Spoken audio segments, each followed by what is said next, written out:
จากการบทที่1ข้อ3ถึงข้อ5เราก่อน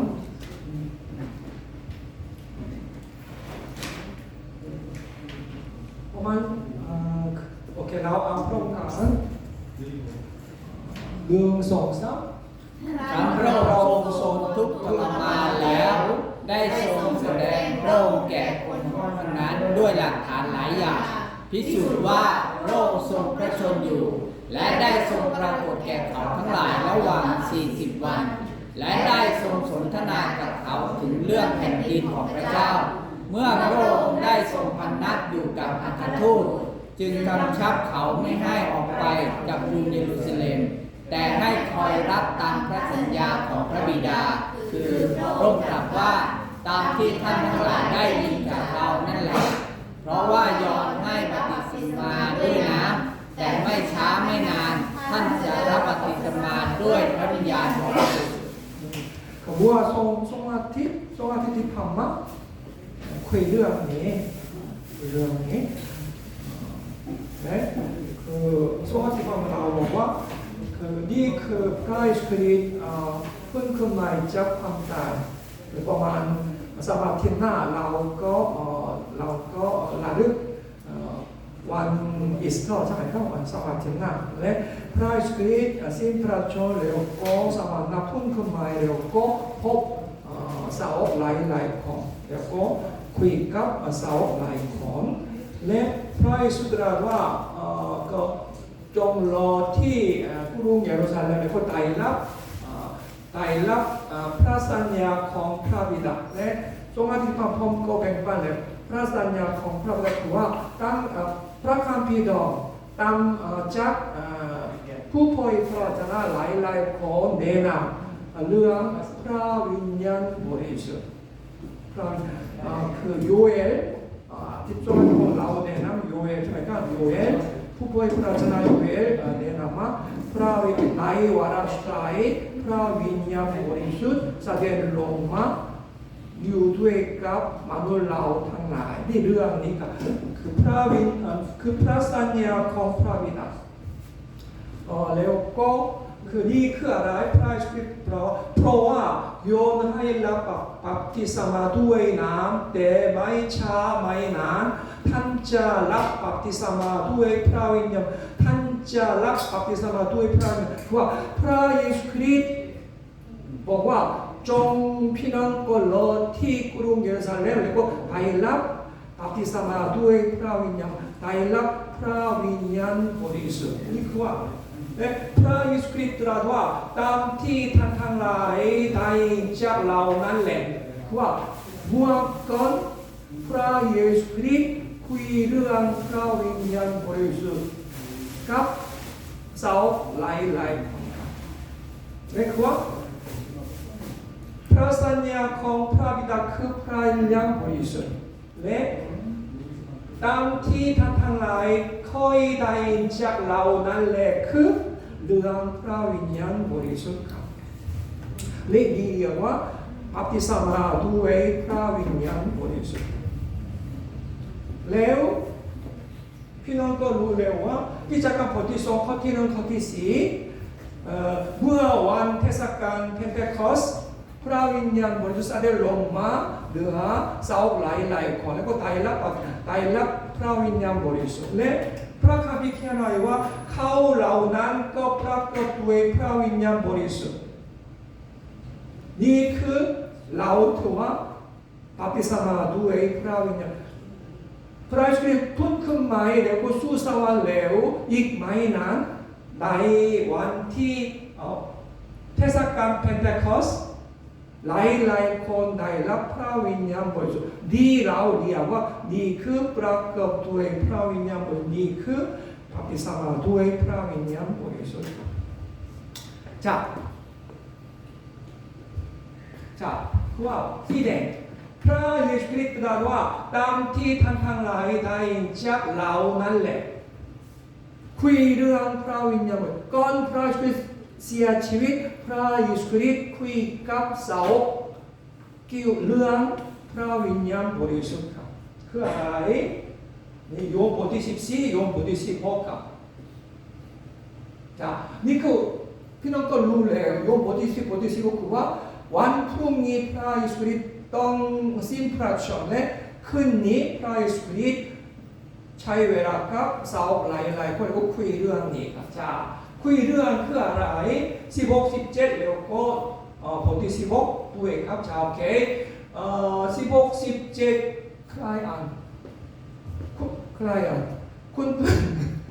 쿤뿐. 자, 16, 17 레오코 첫째 뭐에캅. 자, 1, 2, 3 เราจะทูลขอพระบิดาและพระองค์จะทรงประทานผู้ช่วยอีกผู้หนึ่งให้แก่ท่าน เพื่อจะได้อยู่กับท่านตลอดไป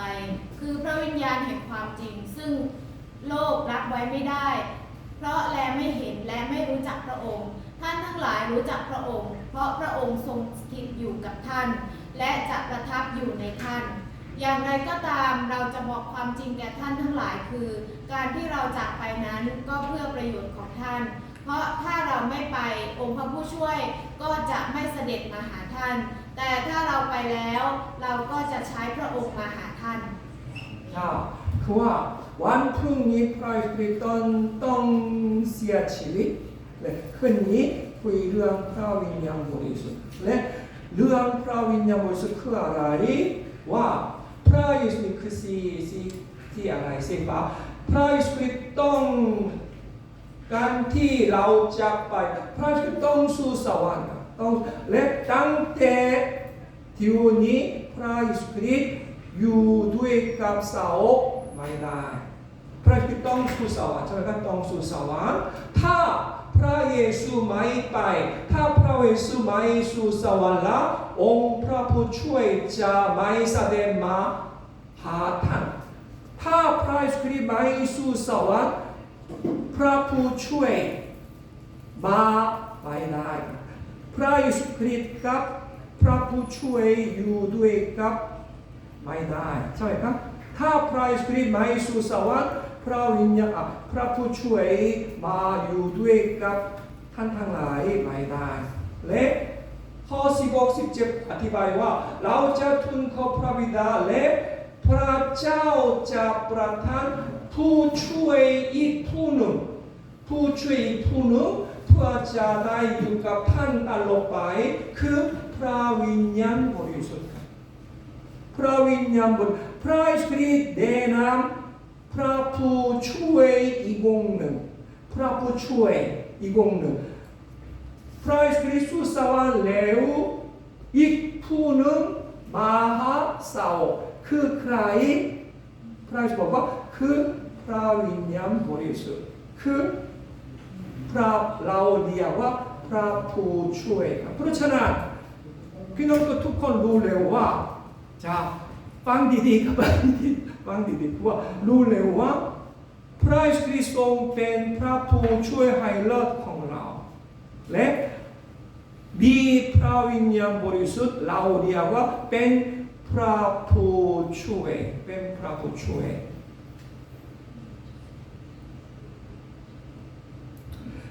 พระเยซูคริสต์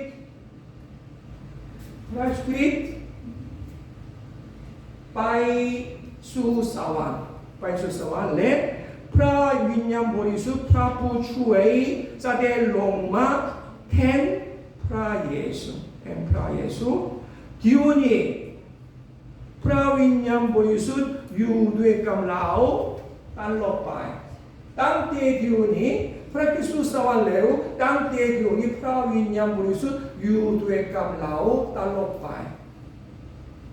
ทุกคนเข้าใจใช่ไหมครับทุกคนรู้แล้วคุณจะเข้าใจว่าอะไรเมื่อกี้เข้าใจว่าอะไรครับอธิบายนิดนึงครับเข้าใจว่าอะไรเดี๋ยวก็หลังจากนั้นคุณกะเพราโอเคคุณจะอธิบายหมายถึงอะไรพระคัมภีร์และผมก็บอกว่าอะไรคุณเต้าเข้าใจหรือเปล่าถ้าคุณกะเพราคุณเต้าโอเคจ้ะคุณจะอธิบายเลยครับในเรื่องการที่พระเจ้าทรงรักษาสัญญาในการประทานพระวิญญาณบริสุทธิ์มาเพื่อหนุนใจเราครับรวมคุณแต่งผมก็เสียงไม่ชัดทุกต้องคุณเราบัวกีก็เรื่องที่พระเจ้าสัญญาไว้ว่าจะให้ จะส่งผู้ช่วยมาให้เราก็คือพระวิญญาณบริสุทธิ์อย่างนี้อาจารย์ คุณกะเพราอธิบายเลยครับ เหมือนกันเลยค่ะ เอาเมื่อกัน ไม่ได้ เอาดูเร็วจ้ะเมื่อกันคืออะไรครับจ้ะจ้ะ ค่ะการที่พระเยซูคริสต์เนี่ยเสด็จขึ้นไปเพราะว่าพระองค์จะทรงให้พระวิญญาณบริสุทธิ์ลงมาเพื่อที่จะช่วยเหลือเราค่ะ โอเคถูกต้องครับโอเคจ้ะคุณเต่าอธิบายให้เลยครับ เหมือนกันอาจารย์ เหมือนกันว่าคุณรู้เร็วเหมือนกันคืออะไรครับจ้ะเหมือนกัน พระองค์บอกว่าพระองค์ขึ้นสู่สวรรค์จะประทานพระผู้ช่วยอีกผู้หนึงคือพระวิญญาณบริสุทธิ์ โอเคถ้าอย่างนั้นผมก็ถามถ้าอย่างนั้นช่วงนี้ดีครับถาม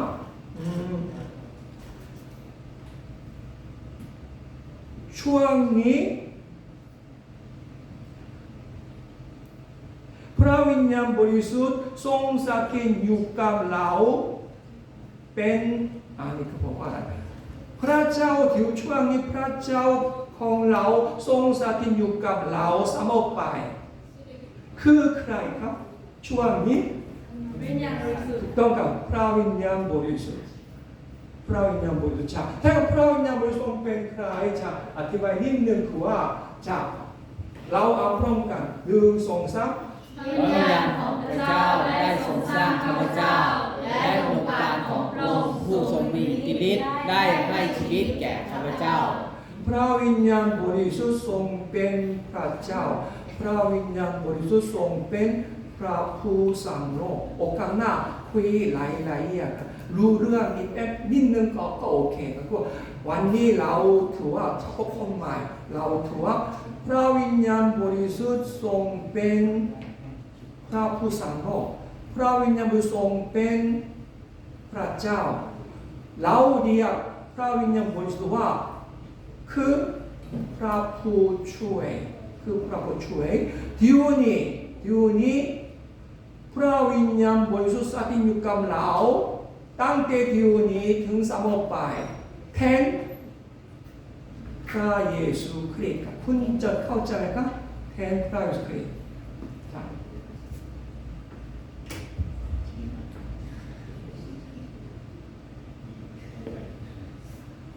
เพราะฉะนั้นตั้งแต่เดี๋ยวนี้เราทำเนินกับชีวิตนี้เราทำเนินกับพระวิญญาณบริสุทธิ์ชีวิตนี้เราทำเนินกับพระวิญญาณบริสุทธิ์จนถึงพระเยซูคริสต์เสด็จลงมาครั้งที่2คุณว่าช่วงนี้พระเจ้าใครอยู่ด้วยกับเราครับถูกต้องกับพระวิญญาณบริสุทธิ์ช่วงนี้พระเจ้าพระวิญญาณบริสุทธิ์อยู่ด้วยกับเราแทน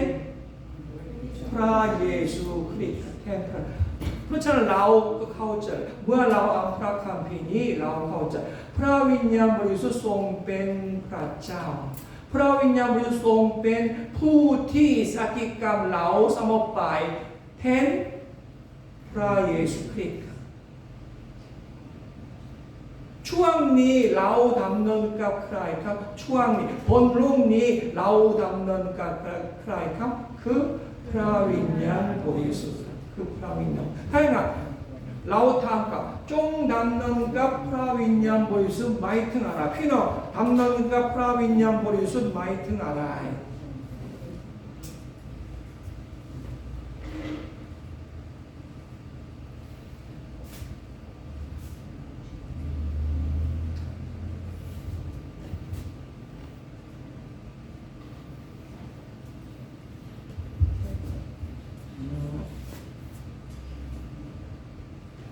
ช่วงนี้ผมถามกับพี่น้องจ๋าพี่น้องหลายคนเป็นผู้เชื่อดองหลายคนเป็นผู้เชื่อใหม่เฉพาะผู้เชื่อดองผมถามกับผู้เชื่อดองช่วงนี้คุณเต็งช่วงนี้คุณทำเนินกับพระวิญญาณบริสุทธิ์ไหมครับ ดำเนินอยู่ครับ ยกตัวแนะนำเลยครับดำเนินกับพระวิญญาณบริสุทธิ์หมายถึงอะไรครับ โดยการอ่านพระคำของพระเจ้า ฮะ อ่านพระคำของพระเจ้า นี่คือดำเนินกับพระวิญญาณบริสุทธิ์ ครับ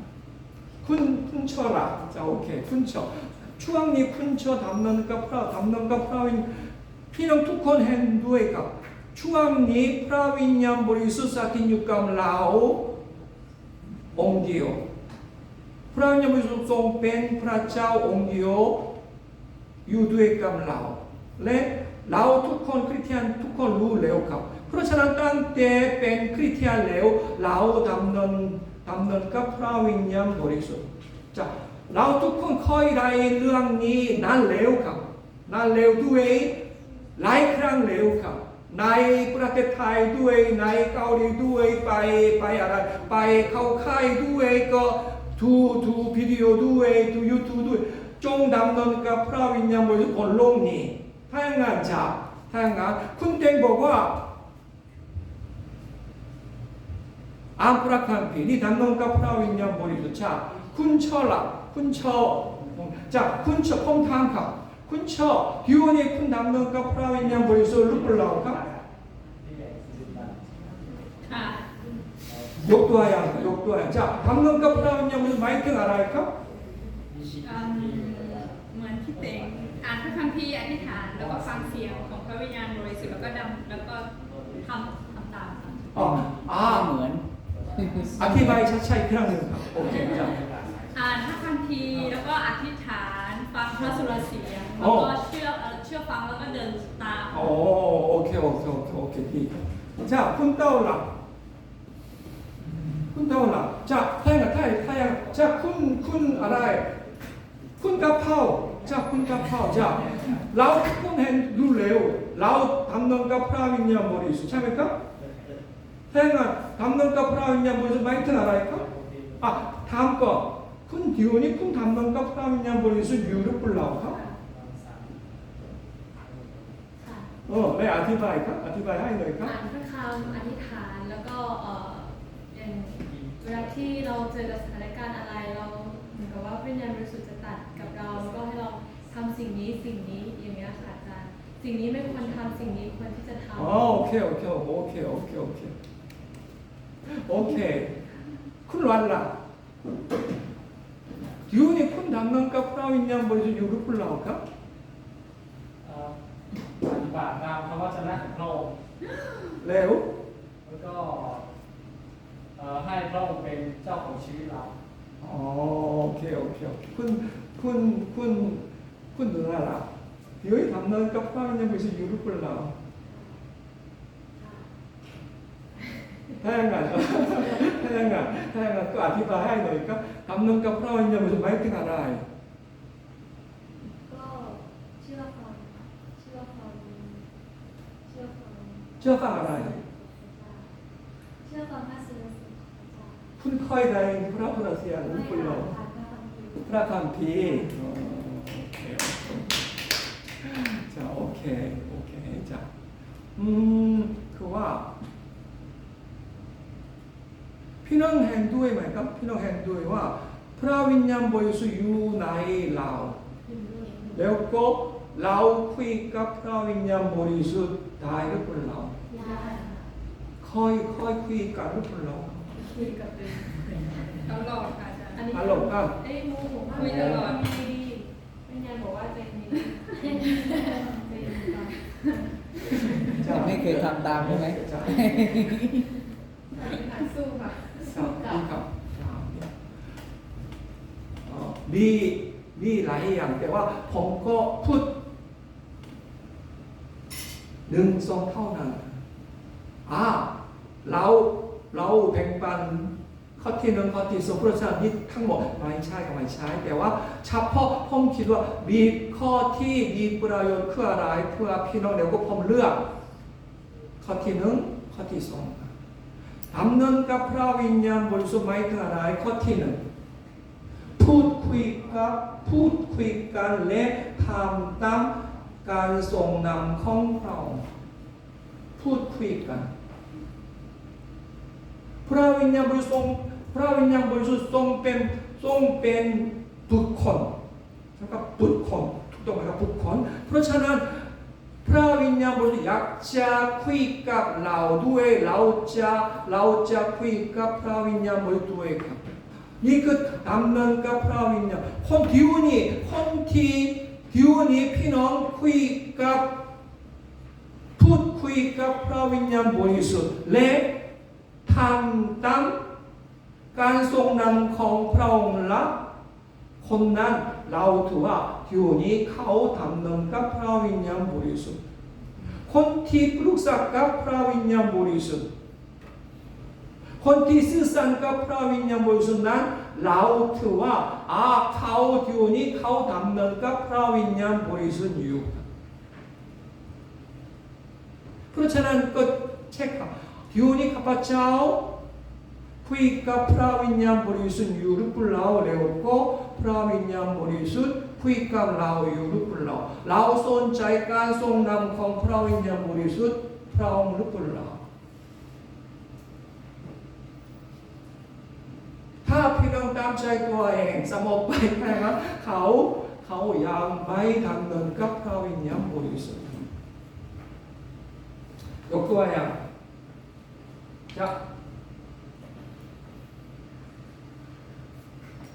นี่คือนั้นยาวแต่ว่าก็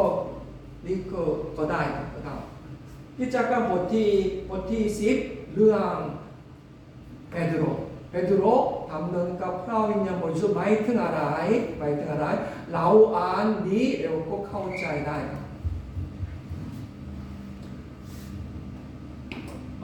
คุณเต้งอ่านเร็วๆขอโทษอ่านเร็วๆหน่อยครับวันรุ่งขึ้นคนเหล่านั้นกำลังเดินทางไปใกล้เมืองยัฟฟาแล้วประมาณเวลาเที่ยงวันเปโตรก็ขึ้นไปบนหลังคาตึกเพื่อจะอธิษฐาน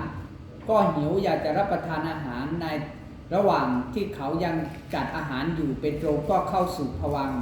และได้เห็นท้องฟ้าแหวกออกเป็นช่องมีอะไรอย่างหนึ่งเหมือนผ้าผืนใหญ่ทั้ง4มุมหย่อนลงมาอย่างพื้นโลกในนั้นมีสัตว์ทุกอย่างคือสัตว์ที่เดินที่เลื้อยคลานและที่บิน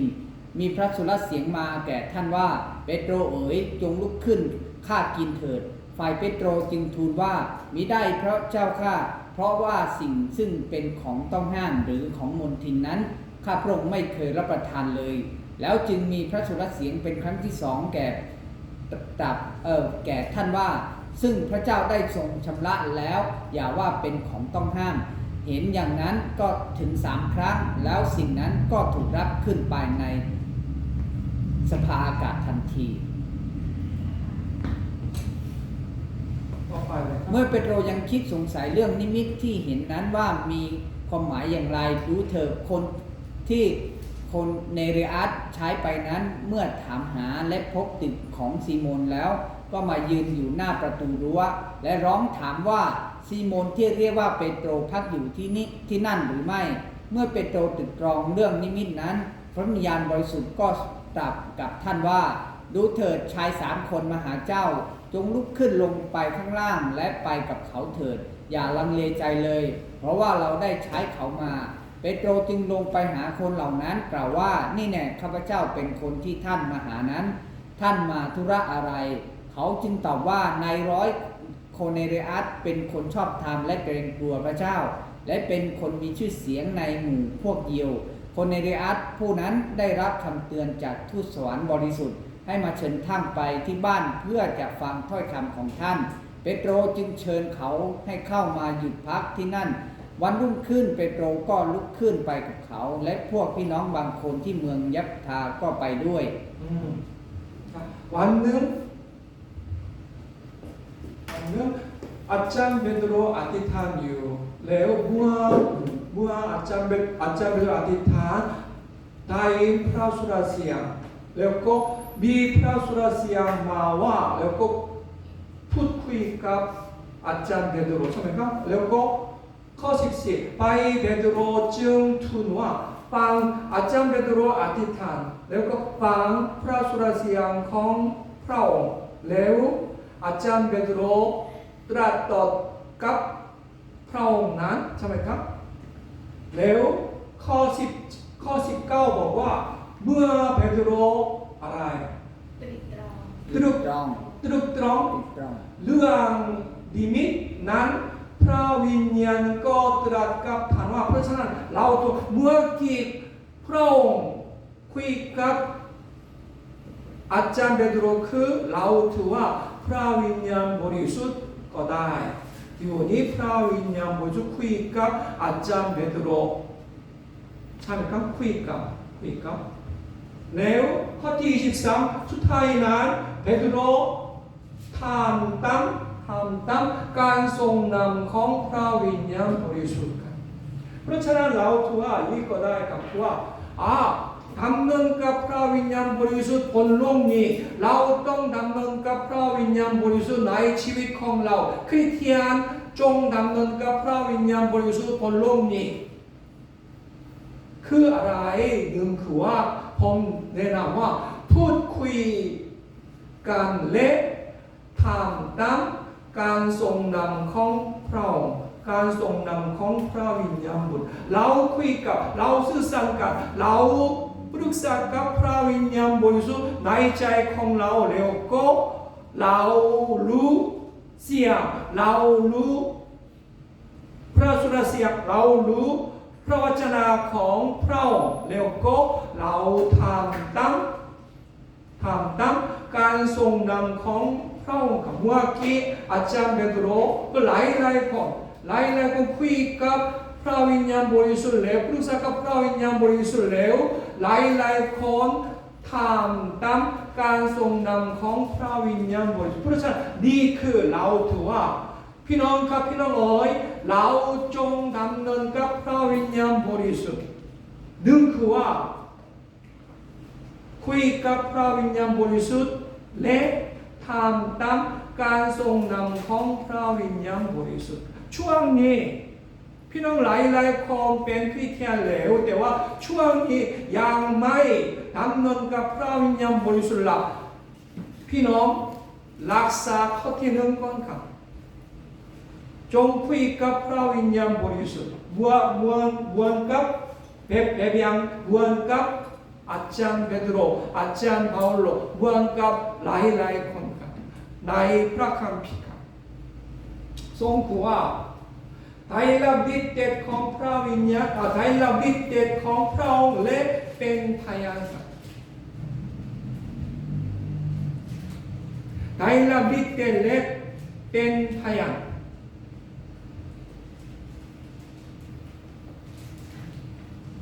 ที่จะกับบทที่หนึ่งข้อ8คุณเต็งช่วยอ่านเลยครับแต่ท่านทั้งหลายจะได้รับพระราชทานฤทธิ์เดชเมื่อพระวิญญาณบริสุทธิ์จะเสด็จมาเหนือท่านและท่านทั้งหลายจะเป็นพยานฝ่ายเราในกรุงเยรูซาเล็มทั่วแคว้นยูเดียแคว้นซามาเรียและจนถึงที่สุดปลายแผ่นดินโลกแล้วก็กิจกรรมบทที่4ข้อ31เมื่อเขาอธิษฐานแล้วที่ซึ่งเขาประชุมอยู่นั้นได้หวั่นไหวและคนเหล่านั้นประกอบด้วยพระวิญญาณบริสุทธิ์ได้กล่าวพระวจนะของพระเจ้าด้วยใจกล้าหาญเจ้า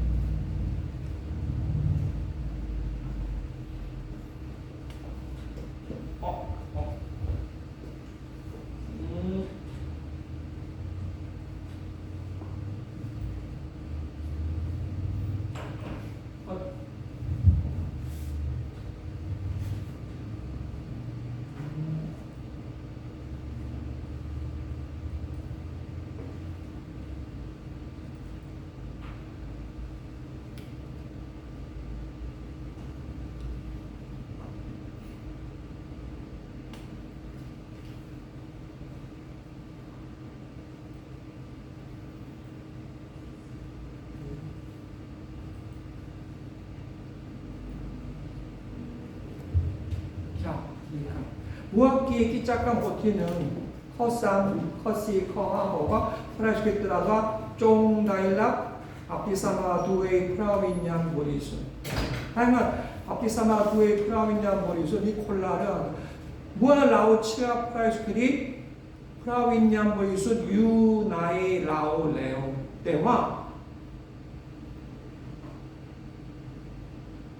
พระวิญญาณบริสุทธิ์ ยูเหนือเรา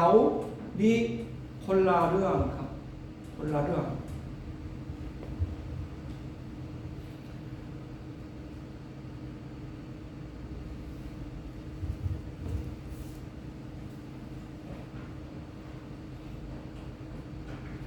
ที่จะกำหนดที่นักข้อแปดบอกว่า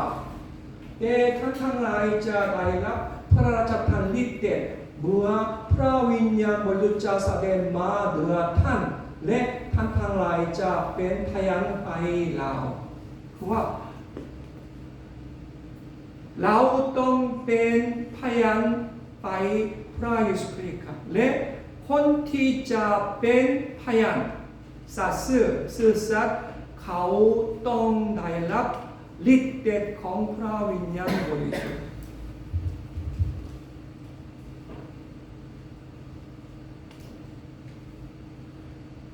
นี่คือ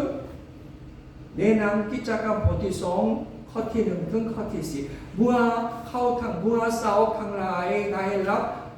พระวิญญาณบริสุทธิ์ประกอบด้วยพระวิญญาณบริสุทธิ์เขาได้รับฤทธิ์เดชจากพระวิญญาณบริสุทธิ์กันและเขาท่านทั้งหลายจะเป็น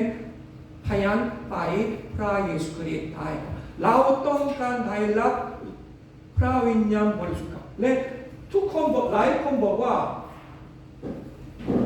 เดี๋ยวนี้ข้าพเจ้าได้รับพระวิญญาณบริสุทธิ์แล้ว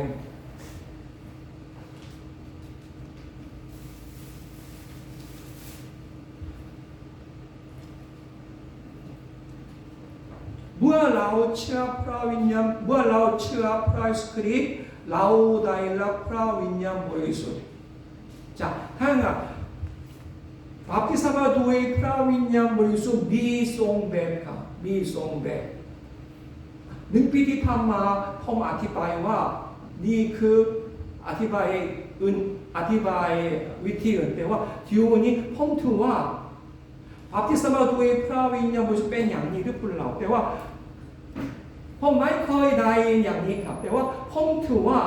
บัพติศมาด้วยพระวิญญาณบริสุทธิ์เป็นอย่างนี้ครับเป็นอย่างนี้และผมไม่รู้ถ้าผมก็พระวิญญาณบริสุทธิ์กับผมว่าตอนนี้ก็ไม่ใช่แค่นั้นโอกาสนะผมจะคุยมาถึงเดี๋ยวนี้ผมเข้าใจว่าได้รับบัพติศมาด้วยพระวิญญาณบริสุทธิ์หมายถึงว่า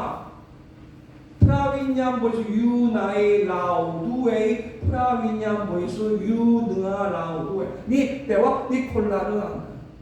คนละจับพี่น้องกับจับพี่น้องคนที่เดี๋ยวนี้พระวิญญาณบริสุทธิ์อยู่ในเราเดี๋ยวนี้พระวิญญาณบริสุทธิ์อยู่ในเรายกมือขึ้นหน่อยครับ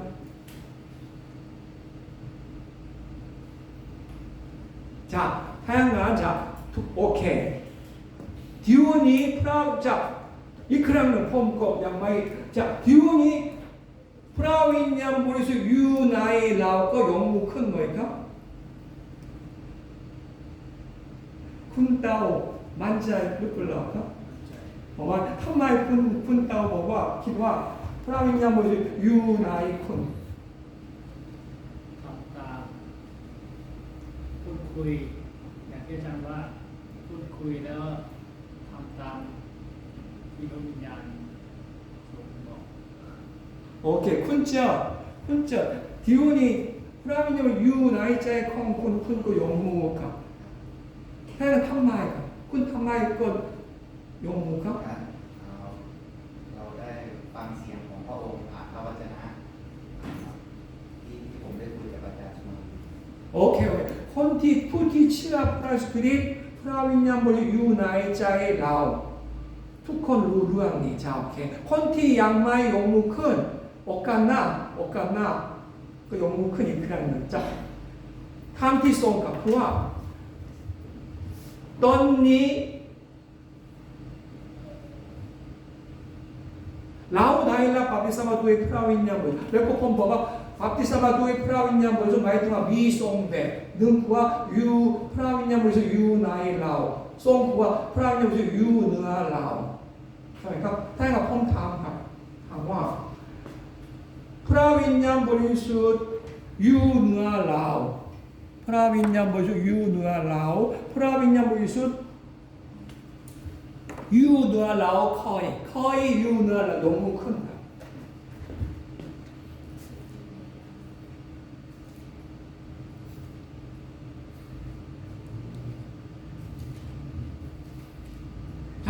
자, 오케이. 양념. 자, 오케이. 이가. 자, 하얀간. 자,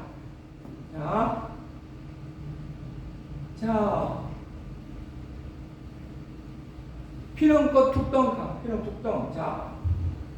프라이스크립 들어와. 자, 프라이스 들어와. 피렁 종 로티 구름 예루살렘. 하디스เมื่อพระองค์ได้ทรงพำนักอยู่กับอัครทูตจึงกำชับเขามิให้ออกไปจากกรุงเยรูซาเล็มแต่ทำไมไม่ให้ออกจากกรุงเยรูซาเล็มเพราะว่าแต่ให้คอยรับตามพระสัญญาของพระบิดานี่คือพระวิญญาณบริสุทธิ์และคือพระองค์ตรัสว่าตามที่ท่านทั้งหลายได้ยินจากเรานั่นแหละอธิบายเลยแล้วก็ส่งซ้ำคือว่าดีคืออะไรบัพติศมาด้วยพระวิญญาณบริสุทธิ์บัพติศมาด้วยพระวิญญาณบริสุทธิ์พระคริสต์ตรัสว่าเราต้องได้รับบัพติศมาด้วยพระวิญญาณบริสุทธิ์แต่ที่วันนี้ผมถามว่าพี่น้องได้รับพระวิญญาณบริสุทธิ์หรือเปล่าพี่น้องทุกๆคนยกมือแล้วครับส่งคือว่าถ้าอย่างนั้นผมถามที่ส่งคือว่าให้งานพี่น้องได้รับพระวิญญาณบริสุทธิ์อยู่เหนือท่านหรือเปล่าพี่น้องทุกคนไม่ยกมือขึ้นครับเราต้องได้รับพระวิญญาณบริสุทธิ์เหนือเราครับเราต้องได้รับพระวิญญาณบริสุทธิ์เหนือเราทำไมเพราะว่า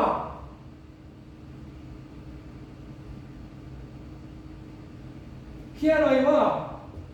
เมื่อไรเราเป็นพยานได้เมื่อไรเราเป็นพี่น้องทุกๆคนทรงอาทิตย์ที่ผ่านมาผมบอกแล้วครับว่าเราทุกคนรู้แล้วคริสเตียนทุกคนอยากจะประกาศเข้าประเสริฐแต่ว่าถึงเดี๋ยวนี้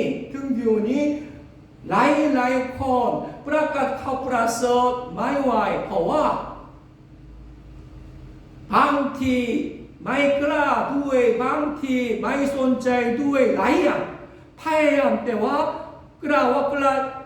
ลัวว่าคนหนึ่งปฏิเสธผมหรือเปล่าแล้วก็ความสัมพันธ์นี้แตกแยกกันหรือเปล่ามีปัญหามีเรื่องอะไรเพราะฉะนั้นประกาศเข้าประเสริฐถึงอยู่นี่30 ปี 40 ปีและบอกว่าพระคัมภีร์บอกว่าอะไรเป็นพยานต้องการอะไรเป็นทำไมพระคริสต์จงรอที่นี่ว่าท่านทั้งหลายต้องการบัพติศมาด้วยพระวิญญาณบริสุทธิ์ท่านทั้งหลายต้องการพระวิญญาณบริสุทธิ์อยู่เหนือท่านเมื่อพระวิญญาณบริสุทธิ์อยู่เหนือท่านแล้วท่านทั้งหลายจะเป็นพยานได้อย่างนี้เราต้องเป็นพยานเพื่อพระคริสต์เพื่อคนไทยด้วยถ้าอย่างนั้นเราต้องได้รับบัพติศมาด้วยพระวิญญาณบริสุทธิ์เราต้องได้รับพระวิญญาณบริสุทธิ์อยู่เหนือเราครับแต่ว่าอยู่นี่พี่น้องพระวิญญาณบริสุทธิ์อยู่ในเราแล้วคุณต้องบอกแล้วค่ะนายเราบอกแล้วเมื่อเราเชื่อพระเยซูคริสต์พระวิญญาณบริสุทธิ์อยู่ในเราอัตโนมัติครับแต่ว่าอยู่นี่ถึงอยู่นี่เรายังไม่ได้รับพระวิญญาณบริสุทธิ์อยู่เหนือเราครับอยู่เหนือข้อที่อยู่เหนือเราเมื่อพระวิญญาณบริสุทธิ์จะเดินมาเหนือยังไม่สมบูรณ์ครับยังไม่สมบูรณ์เราต้องการทรงยังครับคุณต้องการทรงยังครับคุณเจ้าต้องการทรงยังดึงพระวิญญาณบริสุทธิ์อยู่ในเราทรงพระวิญญาณบริสุทธิ์อยู่เหนือเราและแสดงว่าเมื่อพระวิญญาณบริสุทธิ์อยู่เหนือเราอย่างนี้ครับฤทธิ์เดชของพระองค์อยู่เหนือเราด้วยไฟฟ้าของพระวิญญาณบริสุทธิ์อยู่เหนือเราอย่างนี้ครับพี่น้อง เราต้องทุกคนต้องเป็นพยานครับถ้าอย่างนั้นเราต้องการได้รับพระวิญญาณบริสุทธิ์อยู่เหนือเราเมื่อเราได้รับพระวิญญาณบริสุทธิ์อยู่เหนือเราพระเจ้าทรงประทานความจงรักภักดีไม่รู้ว่าเมื่อคนที่ได้รับพระวิญญาณบริสุทธิ์อยู่เหนือเราเขาได้รับความจงรักภักดีอัตโนมัติครับเขารักไม่ใช่พยายามครับเขารักพระเจ้าอัตโนมัติครับเขาอยากจะชิดสนิทกับพระเจ้าอัตโนมัติครับเมื่อเขารักพระวิญญาณบริสุทธิ์เหนือเราเขาจะประกาศเขาประเสริฐอัตโนมัติครับไม่ใช่เจตนาครับไม่ใช่พยายามครับอัตโนมัติครับว่ามนุษย์เราเป็นมนุษย์เราประกาศเขาเป็นคริสเตียนประกาศเขาประเสริฐยากครับว่ามีลักษณะมนุษย์ครับแต่ว่าเพราะฉะนั้นพระเจ้าทรงประทานพระวิญญาณบริสุทธิ์อยู่เหนือเราครับคนที่ไม่รับพระวิญญาณบริสุทธิ์เหนือเราเขาพยายามประกาศเขาประแต่ว่ายากด้วยเขาจะเปลี่ยนแปลงชีวิตเขากลายเป็นลักษณะเมืองพระเยซูก็ยากครับเขารักพระเจ้าก็ยากครับเขาจงรักภักดีแด่พระเจ้าก็ยากครับเขาต้องการเราต้องการคริสเตียนทุกคนต้องการพระวิญญาณบริสุทธิ์อยู่เหนือเราเพราะฉะนั้นพี่น้องเมื่อกี้พี่น้องทุกคนไม่ยอมมือกับถูกต้องครับพี่น้องทุกคนต้องได้รับพระวิญญาณบริสุทธิ์อยู่เหนือเราครับอยู่เหนือเรา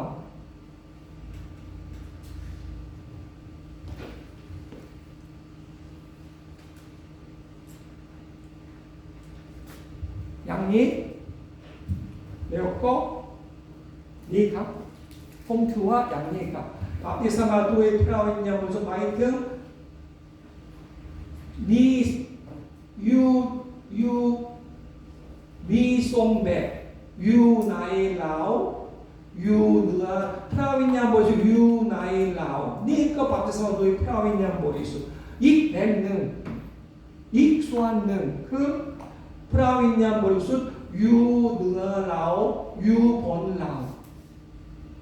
และพี่น้องเราต้องรู้ครับพี่น้องถูกต้องครับ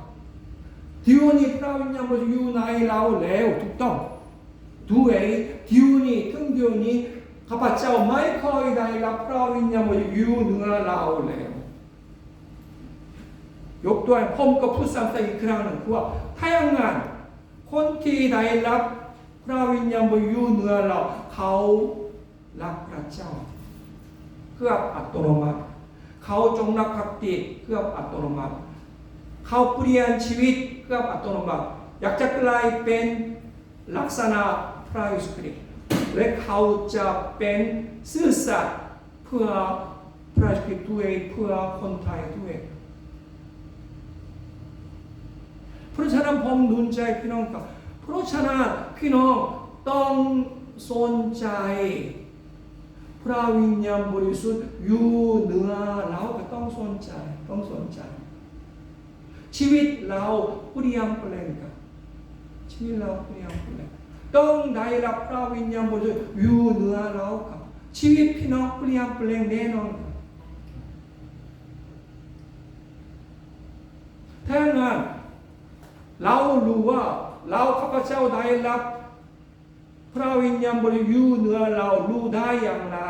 ยกตัวอย่างหนึ่งครับยกตัวอย่างหนึ่งคือว่าลมหายใจสงบไปนี่คือสัญลักษณ์ครับสัญลักษณ์คนที่ได้รับพระวิญญาณบริสุทธิ์อยู่เหนือเขามีสัญลักษณ์หนึ่งคือว่ามีหลายอย่างแต่ว่ายกตัวอย่างหนึ่งคือว่าลมหายตลบไปลมหายตลบไปพี่น้องเช็คได้ครับข้าพเจ้าคอยได้รับพระวิญญาณบริสุทธิ์อยู่เหนือเราหรือเปล่าลมหายตลบไปหรือเปล่านี่ครับผมมีความประสบการณ์ประมาณ7 ปีครับเมื่อผมอธิษฐานเริ่มอธิษฐาน ร้องไห้ตลอดไปผมไม่รู้ครับผมไม่รู้ทำไมร้องไห้แต่ว่าประมาณ7 ปีประมาณ7 ปีเมื่อผมอธิษฐานร้องไห้ตลอดไปรักพระเจ้ามากมายจงรักภักดีมากมายพยายามช่วยคนอื่นมากมาย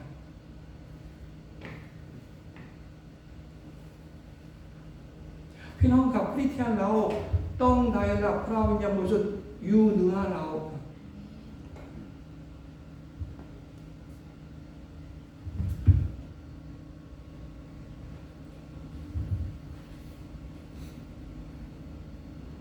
และช่วงอาทิตย์ผมแนะนำเราก็ประกาศได้เราพยายามรักพระเจ้าได้เราจะเปลี่ยนชีวิตน่าจะได้เราเป็นพยานน่าจะได้แต่ว่าไม่เหมือนกันคนที่ได้รับพระวิญญาณบริสุทธิ์อยู่เหนือเรากับคนที่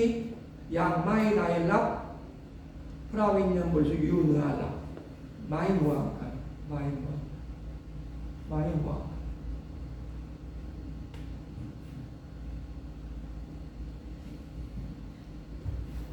ไม่เหมือน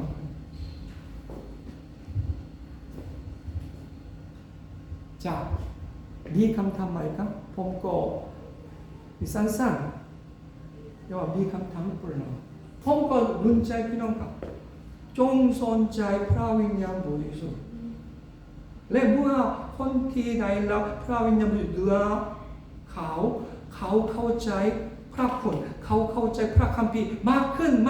ครับชีวิตไม่เหมือนเดิมครับชีวิตไม่เหมือน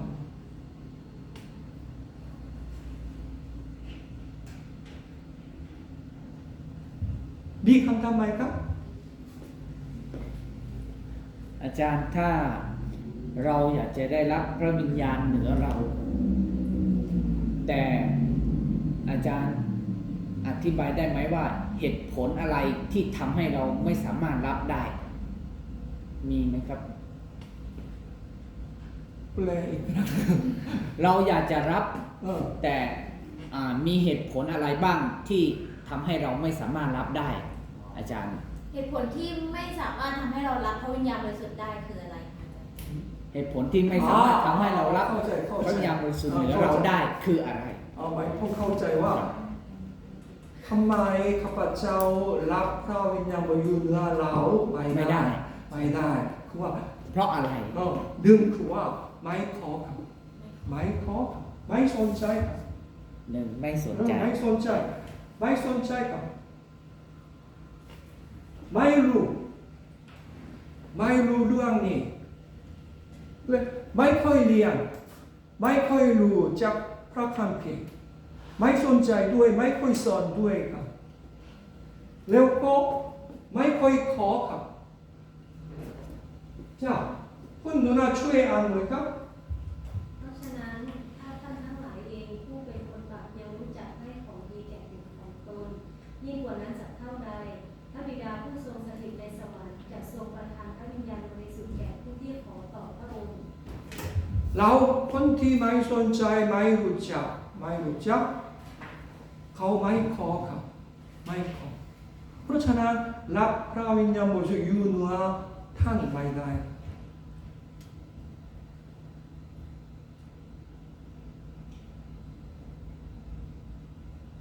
ชีวิตคริสเตียนคือว่าชีวิตคริสเตียนคือเชื่อพระคริสต์แล้วก็ได้รับชีวิตนั้นแล้วหลังจากนั้นดำเนินกับพระวิญญาณบริสุทธิ์นี่คือชีวิตคริสเตียนพี่น้องทุกคนรู้จักพระคริสต์แล้วทุกคนต้อนรับพระคริสต์แล้วทุกคนได้รับชีวิตนั้นแล้วครับและหลังจากนั้น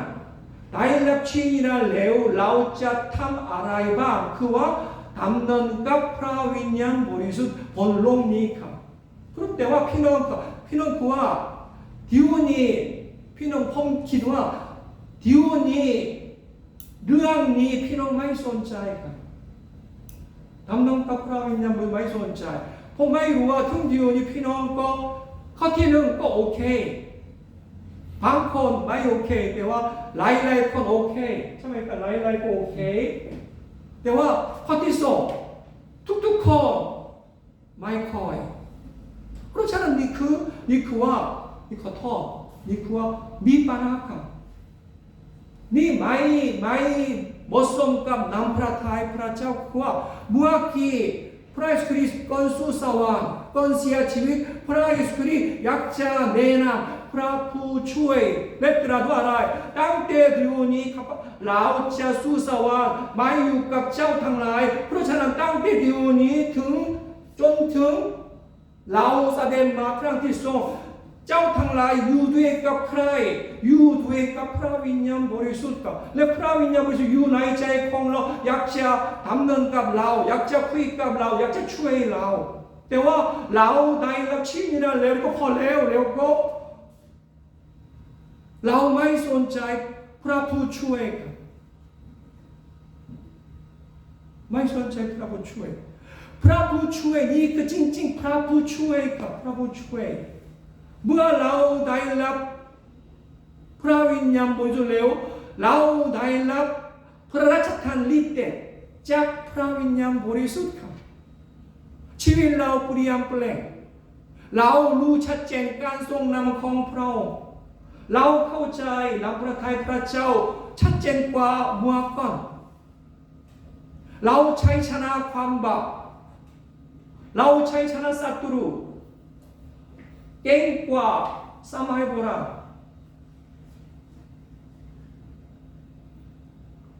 พี่น้องขอสนใจโอเคจะโอเคผมไม่รู้ก็ใช้เวลานานเท่าไรผมไม่รู้ขอ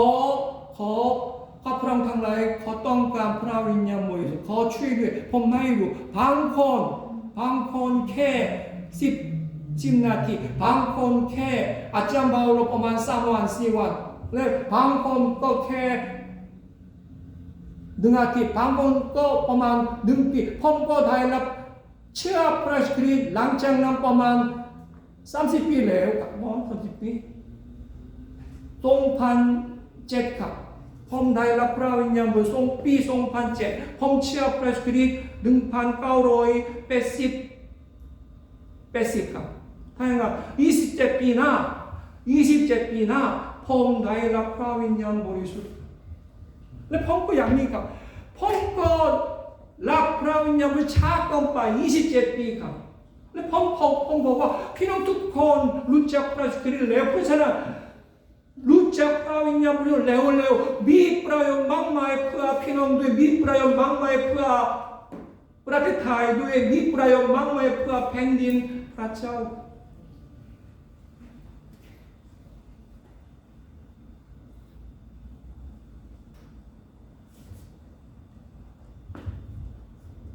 มีคำถามไหมครับ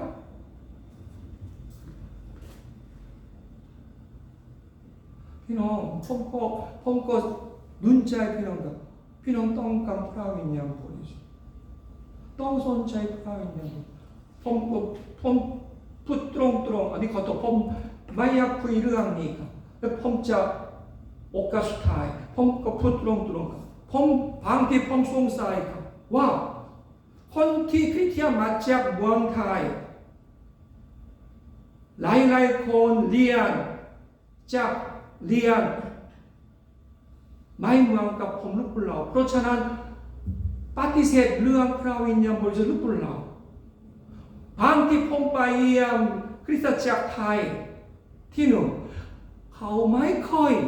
หลาย10 ปีไม่ค่อยคุยเรื่องพระวิญญาณบริสุทธิ์กันไม่ค่อยคุยเรื่องพระวิญญาณบริสุทธิ์ก็สร้างคริสตจักรประมาณ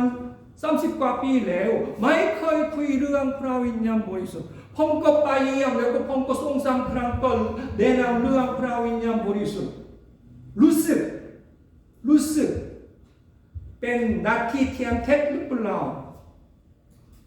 เขาสนใจเฉพาะพระเยซูคริสต์เท่านั้นก็ดีครับก็ดีแต่ว่าเราต้องนับถือพระบิดาพระเจ้าด้วยพระเยซูคริสต์ด้วยพระวิญญาณบริสุทธิ์ด้วย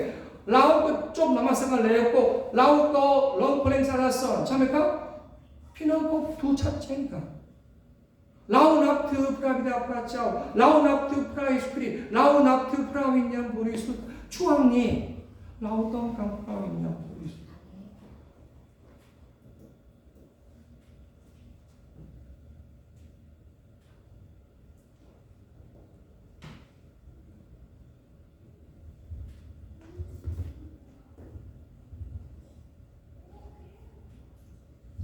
จะโอเค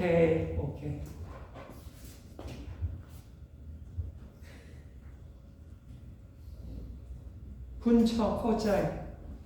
เราเข้าใจผมบอกอธิบายแล้วเพราะฉะนั้นพี่น้องแล้วแต่พี่น้องพระเจ้าทรงประทานพระวิญญาณบริสุทธิ์ด้วยบังคับไว้ใช่คนที่ต้อนรับวิวรณ์บทที่3ข้อที่21เราเข้าประตูคนที่ปอบประตูเราจะเข้าใจของเขาแล้วก็รับประทานด้วยกันปิดประตูเข้าในห้องเราไม่ได้วันเสาร์ผมจะไปยังคุณเต่าและคุณเต่าก็ปิดประตูละผมก็เข้าห้องคุณเต่าไม่ได้ค่ะไม่ได้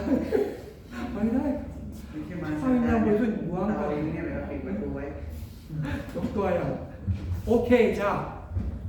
เพราะฉะนั้นพี่น้องอ่านพระคัมภีร์ค่อยๆสนใจเรื่องนี้นะค่อยสนใจเรื่องนี้โอเคคุณปุณอธิษฐานแล้วพวกเราจบครับ สาธุการพระบิดาเจ้าเราสรรเสริญพระนามของพระองค์ขอบคุณพระเจ้าสำหรับพระวจนะคำของพระองค์ในวันนี้เราได้ยินถึงพระคุณของพระเจ้าเราจะนมัสการพระองค์พระบิดาพระบุตรและพระวิญญาณบริสุทธิ์เวลานี้เราขอบคุณพระองค์เราอยากจะได้รับพระวิญญาณบริสุทธิ์เข้ามาภายในใจของเราเวลานี้ขอพระองค์จะทรงโปรดเมตตาให้ใจของเราเปิดออกและเตรียมพร้อมที่จะรับการทรงนำของพระเจ้าผู้ใดที่ต้องการพระวิญญาณบริสุทธิ์เข้ามาอยู่เหนือเราขอพระองค์จะทรงโปรดประทานข้าแต่พระบิดาเจ้าเราต้องการการทรงนำของพระองค์เราต้องการฤทธิ์เดชของพระองค์เราต้องการพระคุณของพระเจ้าอยู่เหนือชีวิตของเราฮาเลลูยาข้าแต่พระบิดาเจ้าขอพระองค์จะทรงโปรดให้ความรักมั่นคงของพระองค์หนุนใจของเราพร้อมที่เราจะมีใจจะอธิษฐานเพิ่